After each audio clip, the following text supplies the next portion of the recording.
Hello everyone, তোমরা সবাই কেমন আছো? আমি খুব ভালো আছি। চলো তোমাদের সাথে আমি কীভাবে চিকেন রান্না করি আজ শেয়ার করি। তো এখানে আমি নিয়েছি কাঁচা লঙ্কা, রসুন, আদা আর পেঁয়াজ আর কিছুটা কুচিয়ে নিয়েছি।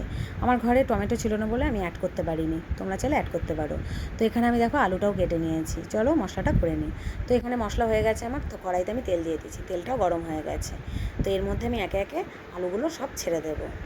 তো আলুগুলোর মধ্যে আমি এখন একটু সামান্য পরিমাণে লবণ দিয়ে দেবো, এরপরে দিয়ে দেবো আমি একটু হলুদ গুঁড়ো, আর যাতে ভালো করে ভাজাটা হয়, লাল লাল করে ভাজা হলে বেশ টেস্ট লাগে আলুটা খেতে। এখানে মশলা হয়ে গেছে আমার রেডি। তো দেখো আমার আলুটাও রেডি হয়ে গেছে লাল লাল করে ভাজা। এরপরে আমি আলুগুলোকে তুলে নেব, দিয়ে এক এক করে আলুগুলোকে আমি তুলে নিচ্ছি। এরপরে আমি কড়াইতে পেঁয়াজ দিয়ে দিয়েছি। তো পেঁয়াজটা দেওয়ার সাথে সাথে কারেন্টটাও চলে গেছে। তো পেঁয়াজটাকে আমি একটু ভালো করে লাল লাল করে ভেজে নেব।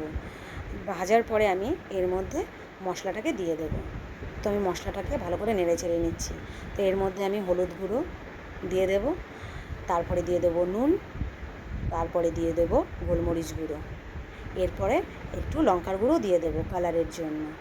তো এখানে আমি জিরের গুঁড়ো অ্যাড করিনি, কারণ আমি সচরাচর জিরের গুঁড়োটা অ্যাড করি না, খুব কম, আমার ভালো লাগে না। তো এখানে দেখো মশলা থেকে আমার তেলটা ছেড়ে গেছে। তো এখন আমি মাংসগুলোকে এক এক করে দিয়ে দেবো।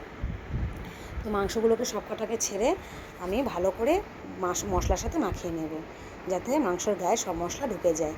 তো ভালো করে নাড়াচাড়া দিয়ে নেব। তো মাংসটা ভালো করে কষাতে হবে, যত কষাবে মাংস তত টেস্ট বের হবে। তো এখন দেখো আমি মাংসটাকে ভালো করে কষিয়ে নিচ্ছি। এরপরে আমি আলুটাকে দিয়ে দেবো, যাতে মাংসের সাথে আলুটাও সেদ্ধ হয়ে যায়। তো এখানে আমি জলও বসিয়ে দিয়েছি গরম। তো অনেকে ঠান্ডা জল দেয়, আমি গরম জল দিই। তো এখানে দেখো ভালো করে মাংসটাকে আমি কষিয়ে নিচ্ছি, যাতে গায়ে দিয়ে তেল ছেড়ে যায়। তারপরে আমি জলটা দেবো। তো দেখো আমার কষানো হয়ে গেছে, তেলটাও ছেড়ে দিয়েছে। এখন আমি জলটা দিয়ে দেবো। তো জলটা দিয়ে ভালো করে কাছিয়ে আমি ভালো করে মশলাটা জলের সাথে অ্যাড করে নেব। তো দেখো আমি ফুটতে দেবো এখন। তো ফুটে উঠলে আমি গরম মশলাটা দিয়ে দেবো। তো গরম মশলা দিয়ে নেড়ে চেড়ে আমি আমার মাংসটা নামিয়ে ফেলবো। তো তোমরা দেখো কেমন লাগলো জানিও, কমেন্ট করো, আর আমার পেজটাকে ফলো করে দিও। চলো টাটা।